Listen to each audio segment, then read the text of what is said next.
15%? Connor Westbrook laughed, leaning back in his leather chair. After 9 years? That's ambitious, Eliza. I stood holding my presentation folder. 97 slides of work that had boosted client retention by 43% and generated $12 million in new revenue. The healthcare model I built alone brought in. He cut me off with a raised hand. You do solid work. But your support staff. Leadership sets strategy. You process data. A cold clarity settled in my chest. Your role isn't mission critical, he added. If you left tomorrow, we'd hire someone fresh out of grad school for less. Everyone's replaceable. If you think you're worth more, test that theory elsewhere. 9 years of loyalty, late nights, and maybe next year, evaporated in that moment. I understand, I said, closing my folder. My hands didn't shake. Back at my desk, an open plan spot near the kitchen, shared with 2 junior analysts. I stared at Connor's company-wide email bragging about his visionary leadership, securing the Castellan contract. My model. My 6 months of 18-hour days. In my drawer, a black external hard drive. Inside, years of personal projects, time-stamped, logged, built on my own time and laptop. The Castellan model? Started January 2023 on my home computer. The client retention algorithm?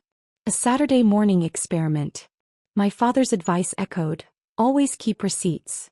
My phone lit up with an old text from Lydia Ramos, CTO of Horizon Analytics, Apex's rival. The offer's real whenever you're ready. I'd ignored it before. Now Connor's laughter still ringing in my ears, I pressed call. Lydia Ramos. This is Eliza Cross from Apex. I think we should have that serious conversation. We met that night at an exclusive restaurant. She didn't waste time. Connor can't code his way out of a paper bag. Those breakthroughs. That was you. When I told her my salary, $95K, her eyes flashed. You're worth at least 3 times that. Horizon will offer you $280,000 base, equity, bonuses, and your own team of 8. Then she asked the real question, those personal projects you mentioned. Do you have documentation? I pulled up my tablet. Timestamps. Logs. Emails where I'd proposed formal IP transfer, and was told, just implement it, we'll sort details later. Lydia scrolled, stunned. These frameworks are yours. Apex never owned them. The truth hit me. I'd spent 9 years giving away my value, but I'd kept the receipts.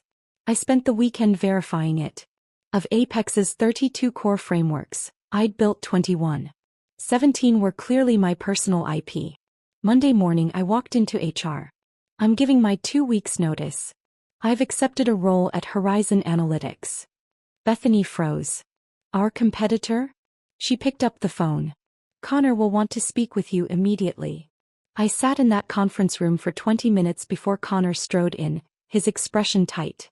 Gone was the casual arrogance from Friday. This was focused concern. Horizon, he said without preamble. You're going to Horizon. Yes. They're our primary competitor in the enterprise space. Connor sat down across from me, his tone shifting to something approximating reasoning.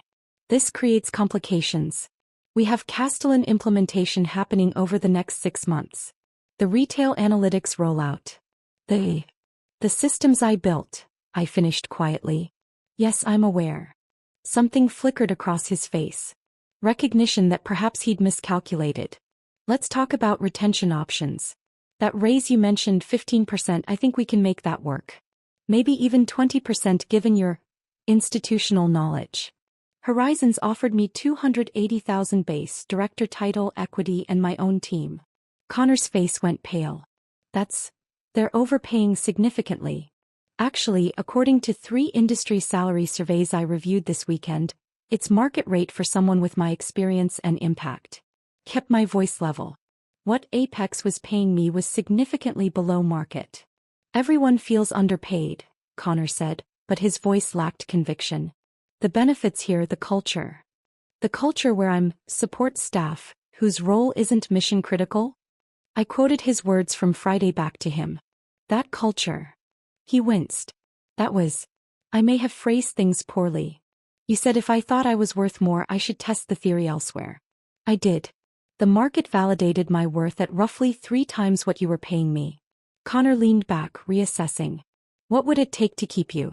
Name a number. I thought about that question. A week ago, even 2 days ago, maybe I would have negotiated.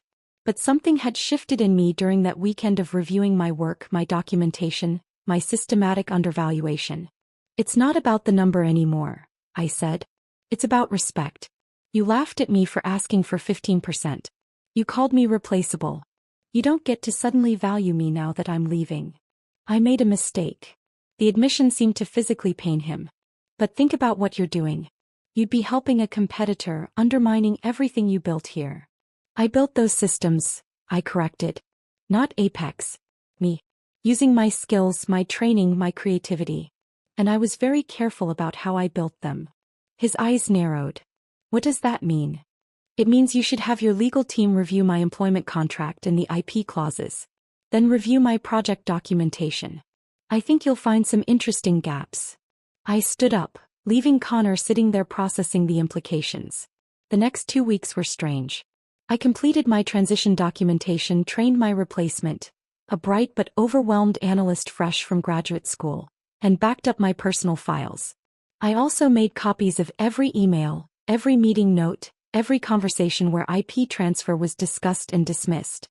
On my final day, I had an exit interview with Apex's general counsel, a perpetually harried attorney named Gregory Barnes. He slid a stack of papers across his desk with barely concealed anxiety. Standard exit paperwork, Gregory said. Non-disclosure agreement, non-compete clause, affirmation that you're not taking company property. I reviewed each document carefully. The non-compete was new, not present in my original employment agreement. I'm not signing the non-compete, I said. It's standard for employees in your position transitioning to a competitor. It wasn't in my original contract.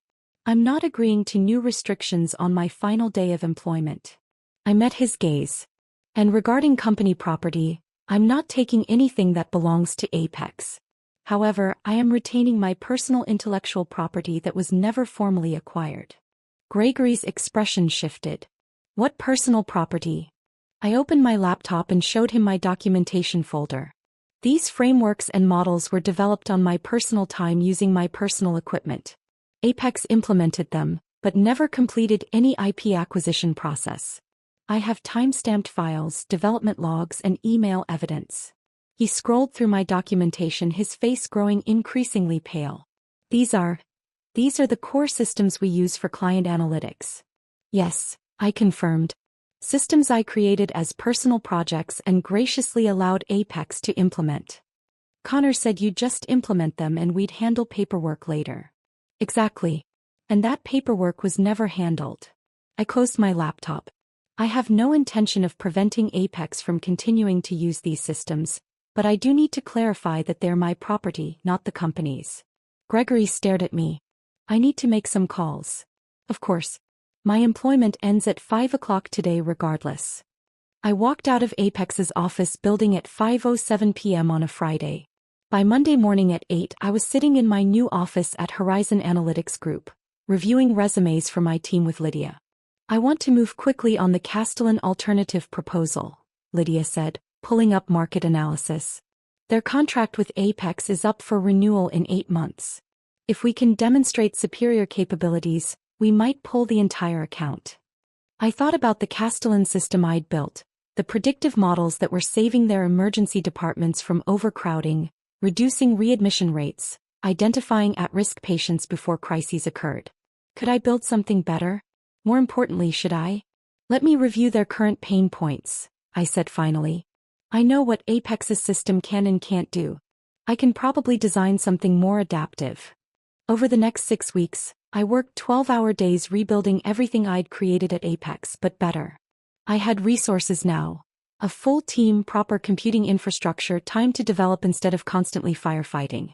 The new frameworks incorporated machine learning advances I'd only read about before, scaling capabilities I'd dreamed of implementing. And I made sure every single line of code, every algorithm, every model was properly documented as Horizon intellectual property, with fair additional compensation negotiated for the personal frameworks I'd brought with me. On a Tuesday morning 7 weeks after I left Apex, my phone rang. Connor's name flashed on the screen. I let it go to voicemail. He called again. Then again. Finally, a message. Eliza, this is Connor. We need to discuss consulting arrangements immediately.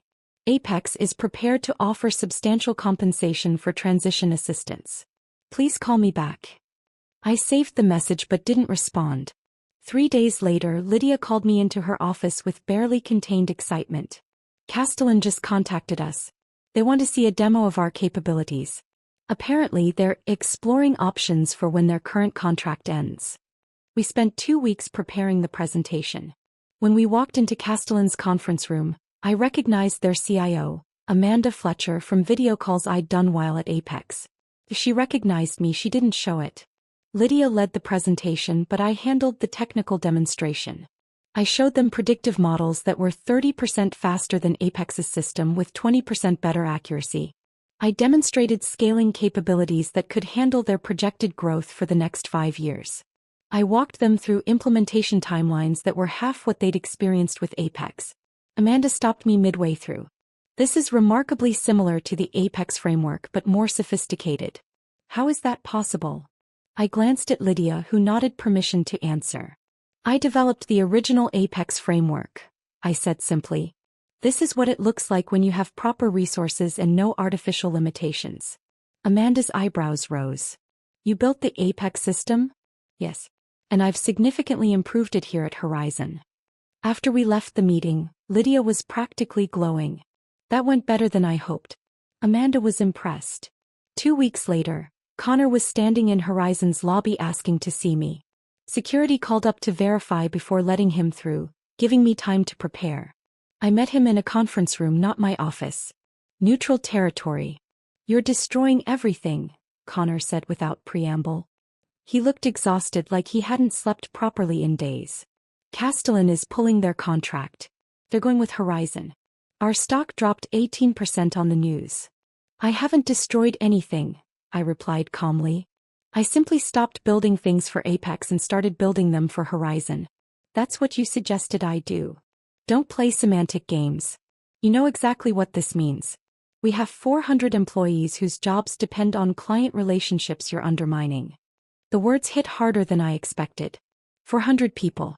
Not Connor, not the executives who'd benefited from my underpayment, but analysts and developers and account managers who'd done nothing wrong except work for the wrong company. Those people, I said slowly, spent 9 years working alongside me while I was paid a third of my market value. Where was their concern then? They didn't know. Hell, I didn't know you were that far below market rate. You didn't care to know, I corrected. When I asked for 15%, you laughed. You called me support staff. You said I was replaceable. Connor sat down heavily. I made a mistake. A significant one. But punishing 400 people for my error seems disproportionate. He wasn't wrong. That was the problem with revenge in the real world. It spreads like ink in water, touching people who weren't even in the room when the harm occurred. What do you want from me? I asked. A chance. Give us 6 months to transition to rebuild capabilities, before you completely dismantle what's left. He looked at me directly. I'm not asking for mercy for myself. I'm asking for those employees. I considered this. 6 months wouldn't change the fundamental reality. Apex had been running on borrowed innovation and that debt was now due. But it might give people time to find other positions to prepare. I can't stop competing, I said. That wouldn't be fair to Horizon and it wouldn't be professional. I understand. But maybe. He struggled with the words. Maybe you could help us identify which employees might be good fits at Horizon. Make it a talent transfer instead of a massacre. It was manipulative, playing to my conscience. It was also reasonable. I'll think about it, I said finally. After Connor left, I sat in that conference room staring at the wall. My phone buzzed with a message from Lydia. Board-approved Castellan contract. Biggest deal in company history. Celebration tonight. I should have felt triumph. Instead, I felt the weight of those 400 employees. That evening, instead of going to the celebration, I sat in my office and created a spreadsheet. In the first column, I listed every Apex employee I could remember by name and role. In the second column, I noted their skills and experience level. By midnight, I had a database of 87 people whose capabilities I could personally vouch for. The next morning, I walked into Lydia's office with my proposal. We're about to win several major contracts as Apex's clients transition to us, I said. We'll need to scale rapidly. I want to propose a selective recruitment initiative targeting Apex's analytical staff. Lydia looked up from her email. Poaching their employees? Hiring qualified professionals who are about to be displaced by market forces partly set in motion by my transition. I placed my spreadsheet on her desk. These are people who know the work, understand the clients, and didn't participate in my systematic undervaluation. He studied the list. This is detailed. I worked with these people for 9 years. I know their capabilities. I leaned forward. It's good business. We get experienced analysts without extended training periods. And it's the ethical choice given the circumstances. The circumstances being that you torpedoed their employer? The circumstances being that Connor Westbrook built a company on IP he didn't own and labor he underpaid, I corrected. That was always going to collapse eventually. I just accelerated the timeline. Lydia tapped her pen against my spreadsheet. I'll take it to the board. But Eliza? This generosity toward your former colleagues. Make sure it's not guilt talking. It's not guilt. It's responsibility. I met her eyes. There's a difference. 2 weeks later, Operation Bridge launched. Horizon committed to interviewing every qualified Apex analyst or developer who applied. We created an expedited hiring track specifically for Apex employees, with transition bonuses to cover the disruption. The response was immediate. Within 3 days, 47 Apex employees had submitted applications. Within 2 weeks, we'd hired 19 of them. I personally interviewed each one. Some were warm, grateful for the opportunity. Others were hostile, viewing me as the architect of their displacement. I understood both reactions. One interview stood out. Nathan Hughes had been a senior analyst at Apex, someone I'd collaborated with on multiple projects. He sat across from me with barely concealed anger.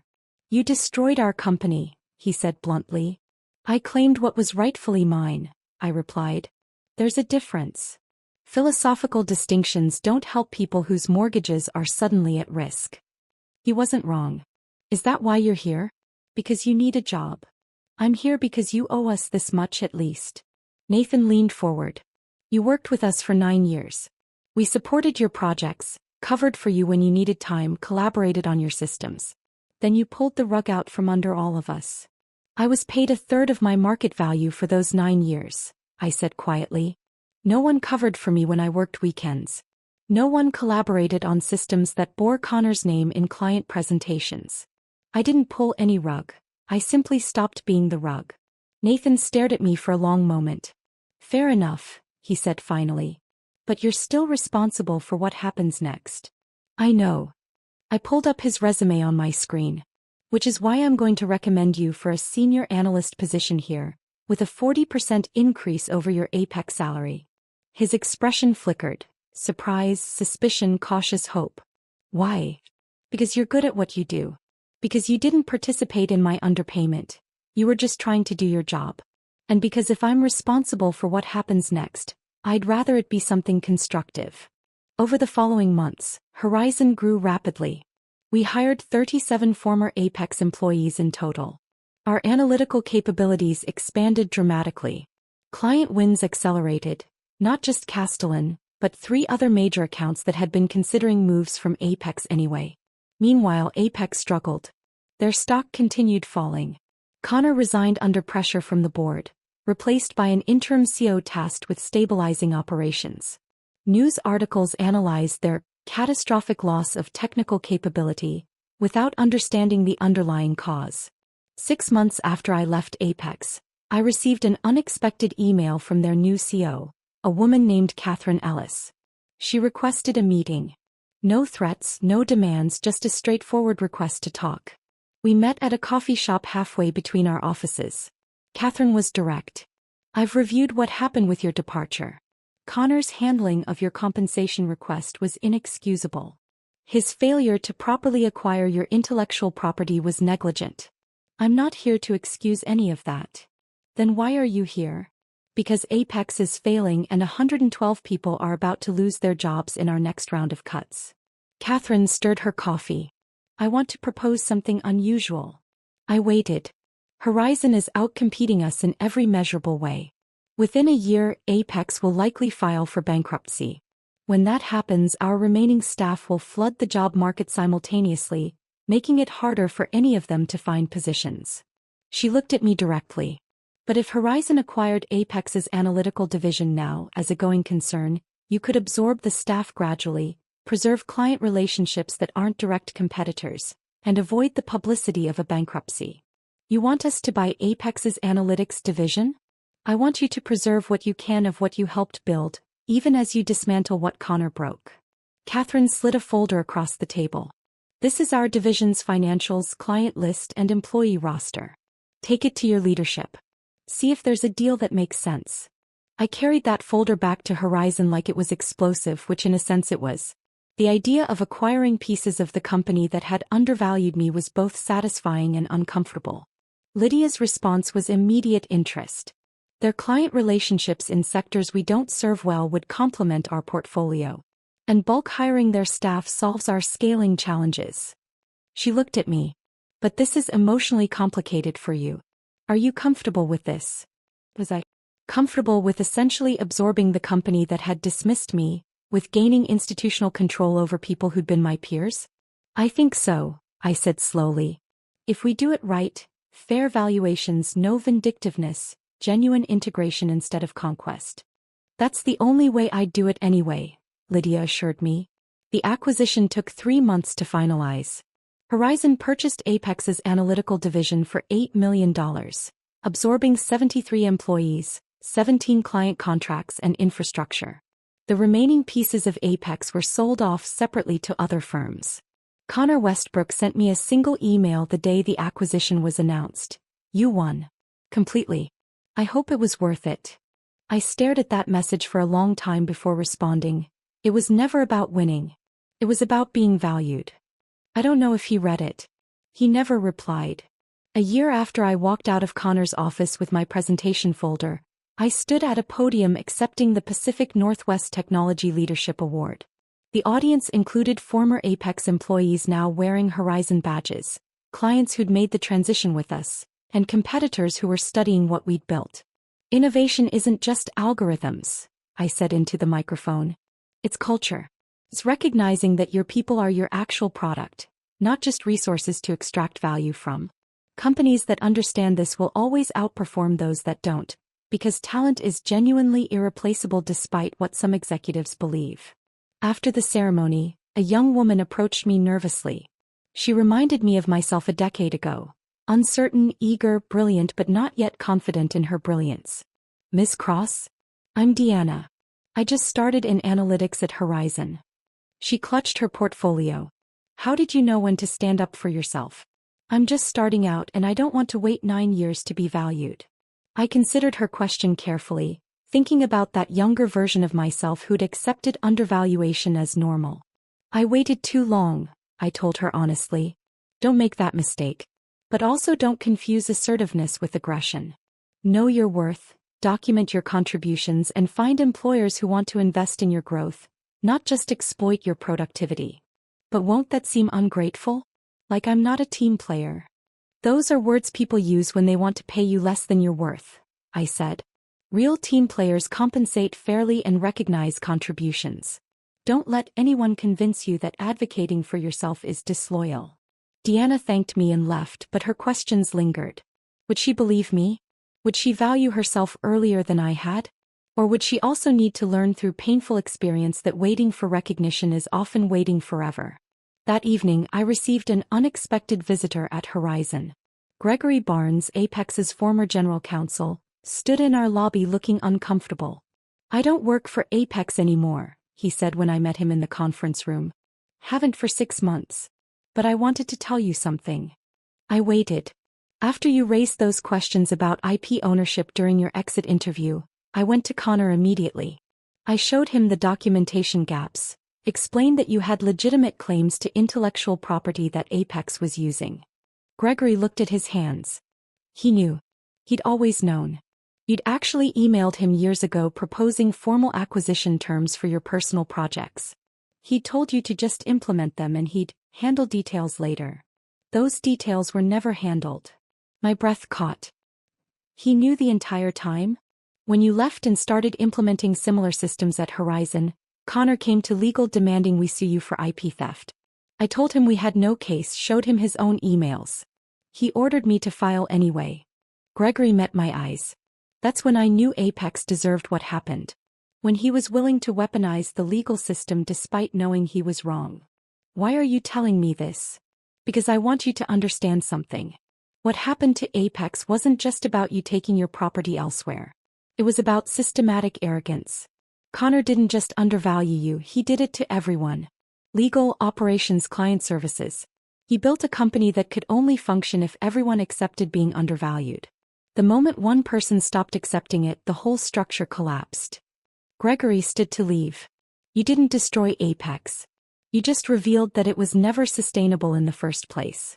After he left, I sat in that conference room processing this information. Connor had known. He'd known I owned that IP, known he should have acquired it properly, and deliberately chose not to because he assumed I'd never leave, never challenge him, never value myself enough to claim what was mine. That night I reviewed my journey. 9 years of accommodation, of absorbing disrespect, of believing patience would be rewarded. Then one moment of laughter at a reasonable request, one dismissive gesture, one support staff comment that finally broke through my conditioning. 2 years after leaving Apex, life had stabilized into something I barely recognized as mine. My office had a view. My team had grown to 23 people. My salary was sufficient that I'd stopped mentally calculating whether I could afford small purchases. I had equity, influence, recognition. But I also carried knowledge of the collateral damage. The Apex employees who hadn't found positions at Horizon or anywhere else. The families disrupted by the company's collapse. The suppliers and contractors affected by the bankruptcy. My actions had been legally justified, ethically defensible, and personally necessary, but they'd still caused harm to people who'd harmed no one. One afternoon I got a message from an unknown number. "This is Connor Westbrook. Would you be willing to meet?" No agenda, no requests. Just conversation. I almost declined. Then curiosity won out. We met at a park, neutral territory with no offices or conference rooms to shade the conversation with professional dynamics. Connor looked different. Older, worn down by circumstances but somehow more present.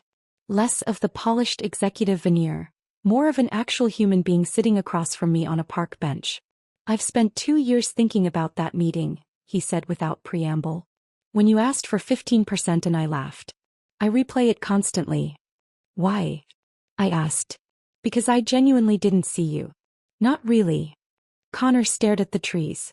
"You were a function to me. Analytics gets performed, problems get solved, I don't need to think about how or by whom." Then suddenly the function stopped working and I realized it had been a person all along. Someone I'd relied on completely while simultaneously dismissing entirely. I didn't respond immediately, letting his words settle. "I'm not asking for forgiveness," Connor continued. "I don't deserve it. But I wanted you to know that I understand now. Every company I consult for now, I tell them the same thing. Your people aren't resources to extract value from. They're investments that return exactly what you put into them." "That's a convenient lesson to learn after losing everything," I observed. "It is. Which is why it probably won't stick for most people until they experience it themselves." He looked at me directly.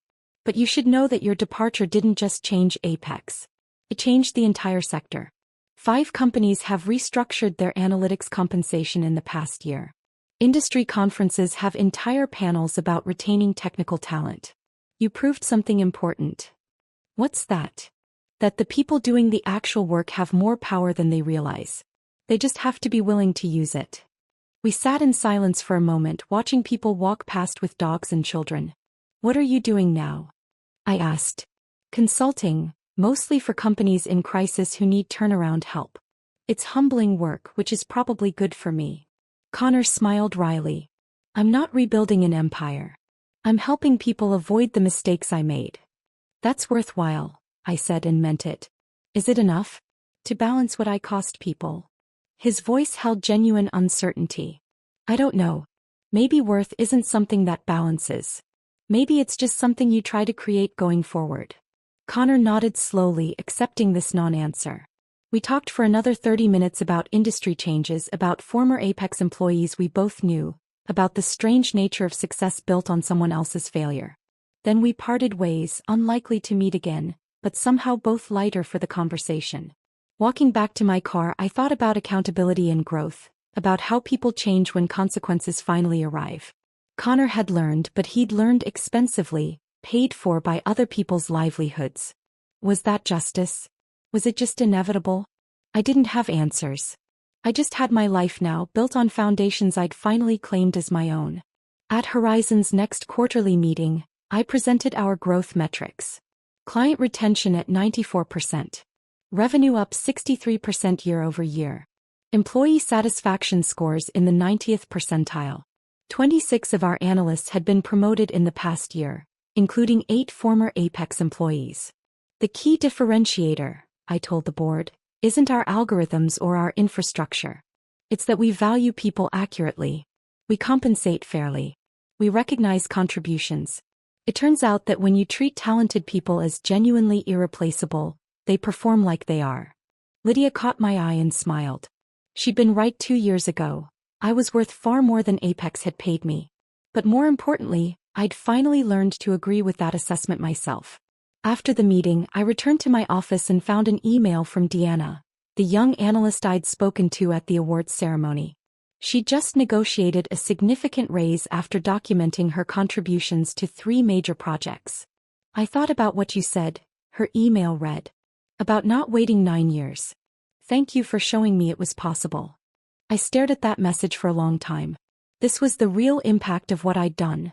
Not just my own advancement, but permission for others to value themselves.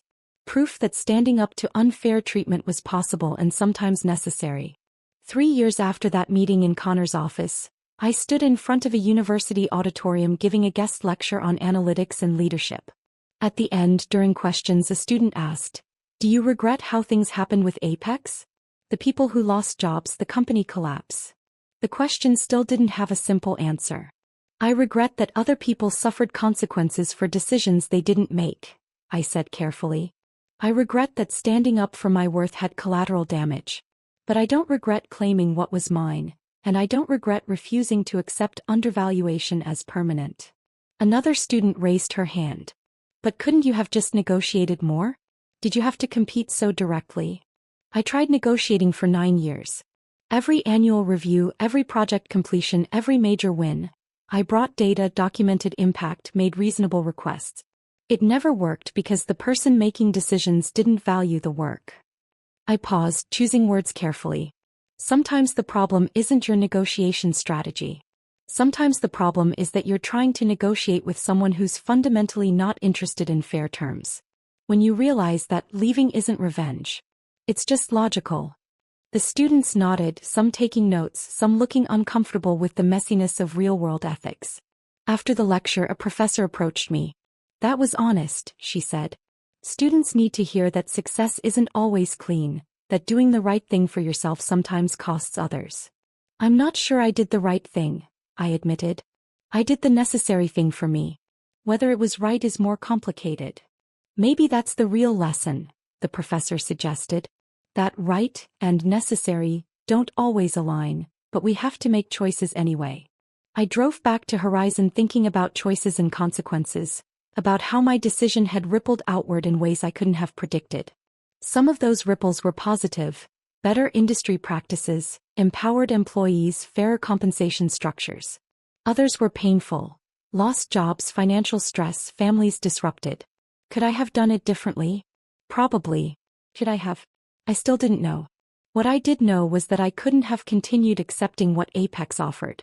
That path led to a version of myself I didn't want to become, permanently diminished, convinced of my own replaceability, grateful for scraps from a table I'd built. My phone buzzed with a text from Nathan Hughes, the former Apex analyst who'd been so angry during his interview.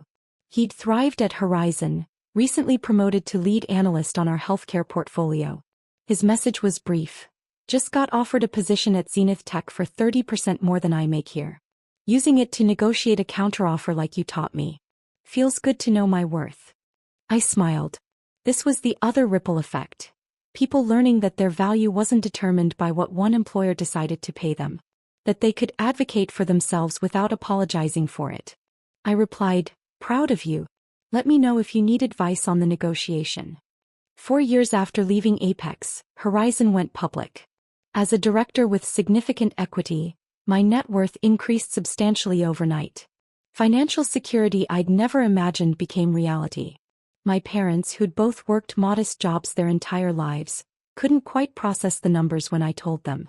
"You did good, sweetheart," my father said on the phone. "Better than just good. You stood up when it mattered." "I destroyed a company in the process," I reminded him. "You revealed what was already broken," he corrected, echoing Gregory Barnes from years earlier. "There's a difference. A building with a cracked foundation was always going to fall. You just stopped holding up the walls." Maybe he was right. Maybe Apex had been unsustainable from the beginning, built on extracted value rather than created value, dependent on people accepting less than they deserved.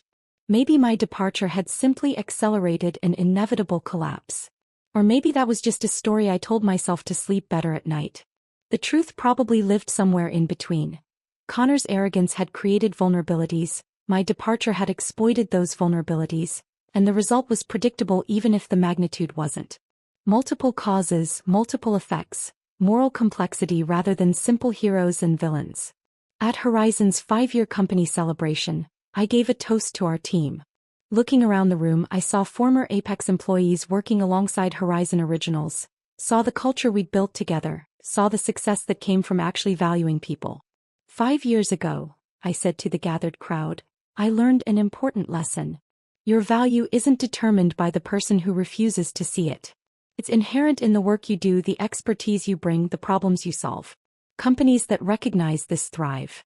Those that don't eventually fail, regardless of how successful they appear in the moment. The room applauded, but I noticed some of the former Apex employees had complicated expressions. They'd lived through the failure I referenced.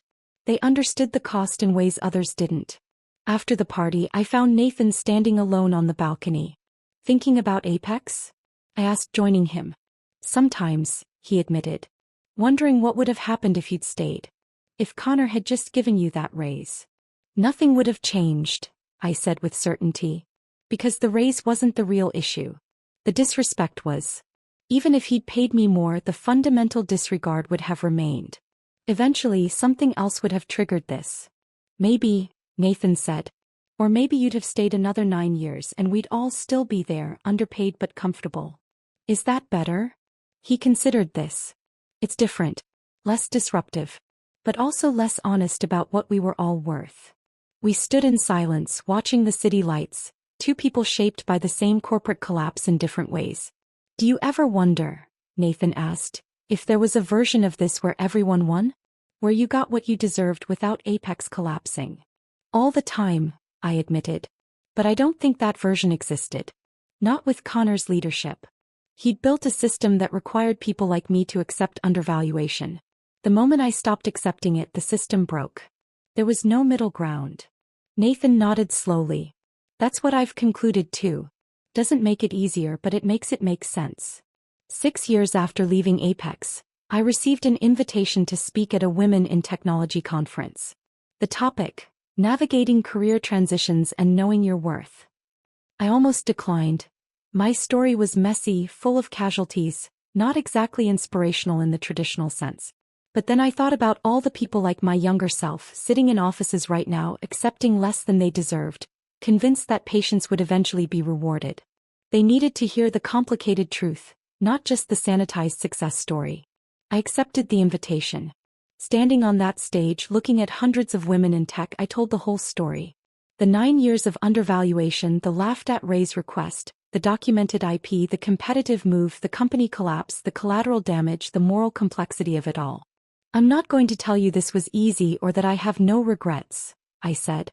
"People lost jobs because of choices I made. That weight doesn't disappear just because I was legally and ethically justified in making those choices." The room was silent, attentive in a way that felt different from typical conference energy. "But I'm also not going to tell you that you should accept mistreatment to avoid disrupting others. That's a trap that keeps talented people trapped indefinitely. Sometimes the most responsible thing you can do is claim your value, even when doing so creates ripples. During the Q&A, a woman in her 40s raised her hand.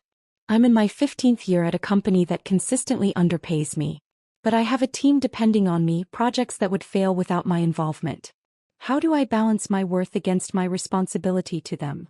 I recognized myself in her question, the same calculation that had kept me at Apex far too long. Your responsibility to your team is real, I said. But their dependence on your undervaluation isn't your fault. It's your employer's failure. They've built systems that rely on exploiting you, then used your sense of responsibility to keep you trapped. The answer isn't to accept that trap indefinitely. It's to document your contributions, understand your market value, and make informed decisions about your future. But what if the team suffers when I leave? They might. But what if your staying enables a system that will eventually exploit them too? What if your acceptance of undervaluation sets the standard for how they're also treated? I paused. Sometimes the most helpful thing you can do for others is model that accepting exploitation isn't noble. It's just exploitation. The woman nodded, her expression thoughtful rather than convinced. Some lessons take time. After my talk, dozens of women approached me with their own stories. Underpayment, dismissed raise requests, credits stolen by managers, contributions minimized. The same patterns repeating across companies and industries, held in place by people's reluctance to disrupt the status quo. To each one I said the same thing. Document everything, know your worth, make choices that honor your value. Some would act on it immediately. Others would need years like I had. Some would never act, too conditioned by systems designed to keep them accepting less. I couldn't save anyone. I could only show them that choosing yourself was possible even when it was complicated. 7 years after Connor's laughter echoed in that office, I received unexpected news. Apex Digital Systems was being acquired and revived under new ownership. They wanted to rebuild the analytics division and were asking if I'd be interested in consulting on the reconstruction. The irony was almost too much. I declined but recommended several of my team members who might be interested in the challenge. Apex's story didn't need me anymore. They needed to build something sustainable on their own foundation, not on borrowed expertise from someone they'd once dismissed. But I did send a message to their new CEO, a woman named Rachel Winters who'd built her reputation on successful turnarounds. Whatever you rebuild, I wrote, make sure it's not dependent on any single person accepting less than their worth. That's not a business model. It's exploitation on borrowed time. Rachel replied, lesson learned from studying your departure. Thank you for the reminder. At Horizon's 7-year strategic planning meeting, Lydia announced her retirement. She'd built the company beyond anyone's expectations, and now she wanted to travel, enjoy the wealth she'd accumulated. The board needed to select a new CEO. They offered me the position. I sat with that offer for 2 weeks thinking about what it would mean. More responsibility, more visibility, more impact. Also more time away from the technical work I loved, more politics, more managing humans rather than data. In the end I declined. I don't want to be CEO, I told the board. I want to build things. I want to solve problems with algorithms, not shareholder relations. Promote me to Chief Technology Officer if you want to recognize my contributions, but let someone else handle the executive suite. They agreed, perhaps surprised by someone turning down the top position, but respecting the self-knowledge behind the decision. I became CTO, which suited me perfectly. Close enough to leadership to influence decisions, close enough to technical work to stay connected to what I loved, and far enough from the corner office to avoid becoming what Connor had been, so removed from the actual work that I forgot the people doing it were human. 8 years after leaving Apex, I got an email from an unexpected source. Connor Westbrook's wife, Eleanor, whom I'd met briefly at a company event years ago. Connor passed away last week, she wrote. Heart attack sudden. Among his personal effects we found a journal. He'd been writing about his biggest regrets, and your name appeared frequently. I thought you should know that you changed him, even if it was too late to change what he'd already done. I stared at that email for a long time, feeling emotions I couldn't quite name. Sadness for a life ended. Validation that my experience mattered. Frustration that it took complete professional destruction for him to understand. Empathy for someone who'd learned important lessons but ran out of time to fully implement them. I didn't attend the funeral. Our story was complete. My presence would add nothing meaningful. But I did send flowers with a card. Thank you for the lesson about knowing my worth. I hope you found peace with yours. 9 years after asking for a 15% raise and being laughed at, I stood in my CTO office reviewing applications for a new director of predictive analytics. The salary range was $320,000 to $400,000, depending on experience. One application stood out. A woman with 12 years at the same company, systematically underpaid, brilliant work underrecognized. Her cover letter was careful, professional, almost apologetic for asking to be considered despite being just a senior analyst at her current employer. I recognized myself so clearly in that language it hurt. I called her in for an interview personally. Tell me about your compensation history, I said after the initial pleasantries. She looked uncomfortable. I'd rather focus on my capabilities and what I could bring to Horizon. Humor me. She named a number 40% below market rate for her experience level. I felt the familiar anger rise, not at her, but at every system that taught talented people to accept exploitation as normal. That's insulting compensation for someone with your expertise, I said bluntly. Have you asked for increases? Several times. They always say budget constraints, maybe next year. We value you but need to be strategic about compensation. And you believed them? She bristled slightly. I tried to be understanding. The company has challenges and I didn't want to seem entitled. Let me tell you something about entitled, I said, leaning forward. Asking to be paid market rate for market rate work isn't entitled. It's basic fairness. When companies tell you budget constraints prevent fair compensation while executives get bonuses, they're lying. When they ask you to be understanding while profiting from your undervaluation, they're exploiting you. Her eyes widened slightly. I'm offering you the director position at $370,000 plus equity, plus performance bonuses, plus a team of 6 analysts. Not because I'm generous but because that's what you're worth. What your current employer should have been paying you for years. That's more than triple my current salary. Which tells you everything you need to know about your current employer's valuation of your work. I slid the offer letter across the desk. You don't owe them loyalty that they've never reciprocated. You owe yourself accurate recognition of your value. She took the offer letter with trembling hands. How did you know to be so direct with me? Because 9 years ago I was you. And I wish someone had told me these things before I wasted a decade being undervalued. 3 days later she accepted the position. 2 weeks after that her previous employer's stock dropped 12% when clients learned she was leaving. Apparently she'd been more critical to their operations than they'd realized. The pattern repeats because systems benefit from repetition. People accept undervaluation because they're taught that's what loyalty looks like. Companies exploit that conditioning because it's profitable. The cycle continues until someone breaks it, accepts the messy consequences and shows others that breaking it is possible. I broke it for myself. Then I helped others break it for themselves. That might be the real legacy of that moment in Connor's office when his laughter revealed everything I needed to know about his valuation of my work. 10 years after leaving Apex, I published a book about intellectual property protection for technical professionals.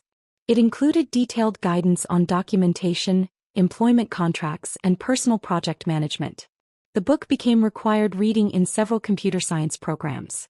In the dedication I wrote, "For everyone who's been told they're replaceable, you're not." The book's success led to speaking engagements, consulting opportunities, advisory board positions.